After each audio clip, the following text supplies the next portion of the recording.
नमस्कार। प्रसंगस में आप सभी का स्वागत है। प्रसंगस में आज हम बात करेंगे एक ऐसे विषय की जो राजस्थान के अंदर एक नया इतिहास बना रहा है।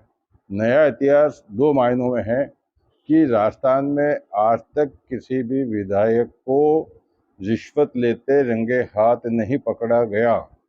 एसीबी ने आज तक किसी विधायक को रंगे हाथ नहीं पकड़ा, लेकिन आज राजस्थान में एक नया इतिहास रचा गया जब बागीडोरा के विधायक जय कृष्ण पटेल को 20 लाख रुपए की रिश्वत लेते हुए एसीबी ने रंगे हाथ पकड़ लिया। उनको पकड़ने से पहले, क्योंकि विधायक हैं, विधायक को गिरफ्तार करने से पहले विधानसभा अध्यक्ष की स्वीकृति लेनी पड़ती है। एसीबी ने उनकी स्वीकृति ली, वासुदेव देवनानी की, और उसके बाद में उनके यहाँ पर कार्रवाई की। बताया जाता है कि 4 अप्रैल को एक परिवादी ने यह शिकायत की थी कि विधायक ने कोई माइंस संबंधी एक तारांकित प्रश्न ऐसा होता है जिसके अंदर एक समयबद्ध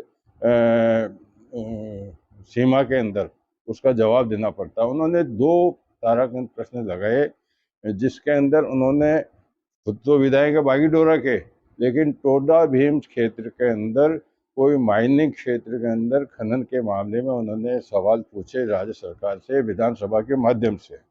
और जब वो सवाल पूछे जाने के प्रश्न लग गए विधानसभा में, तो परिवादी ने उनसे बात की, भाई आप ये हमारे जो प्रश्न लगा रहे हो इनको आप मत लगाओ।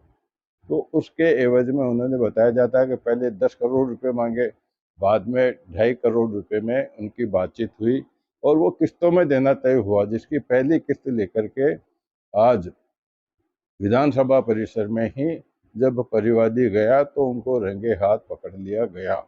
एसीबी के उच्चाधिकारियों ने प्रेस कॉन्फ्रेंस करके, हालांकि 5-6 घंटे बाद प्रेस कॉन्फ्रेंस हुई, उसमें बताया गया कि उन्होंने 20 लाख रुपए की जो 500 डिमांड की थी कि 500 के नोट होने चाहिए, तो 500 के नोट उन्होंने टच किए थे।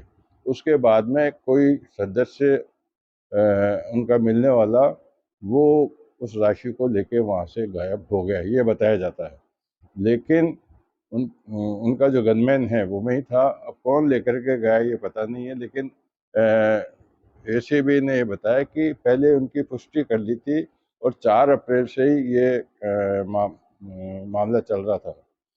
तो इसको लेकर के जब ये मामला हुआ तो उनको गिरफ्तार कर लिया गया, जिस पर अब प्रश्न उठने लगे। जो गृह राज्य मंत्री हैं जवाहर सिंह बेडम, उन्होंने खुद ने कहा कि इस तरह के जो रक्षक हैं वही भक्षक बन रहे हैं।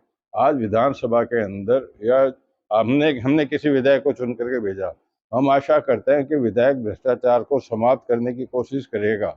उसके क्षेत्र में अगर सरकारी अधिकारी या अन्य कोई एजेंसी भ्रष्टाचार फैला रही है तो उसको रोकने की कोशिश करेगा।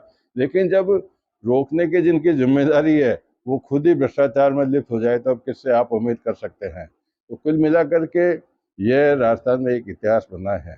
अब रिश्वत का जो मामला है, रिश्वत के मामले में अगर सही मायने में देखा जाए तो जैसा मुख्यमंत्री की तरफ से बताया गया, जोगाराम पटेल मंत्री है, उन्होंने भी कहा, जवाहर सिंह बेडम ने भी कहा कि जीरो टॉलरेंस पॉलिसी है सीएम की।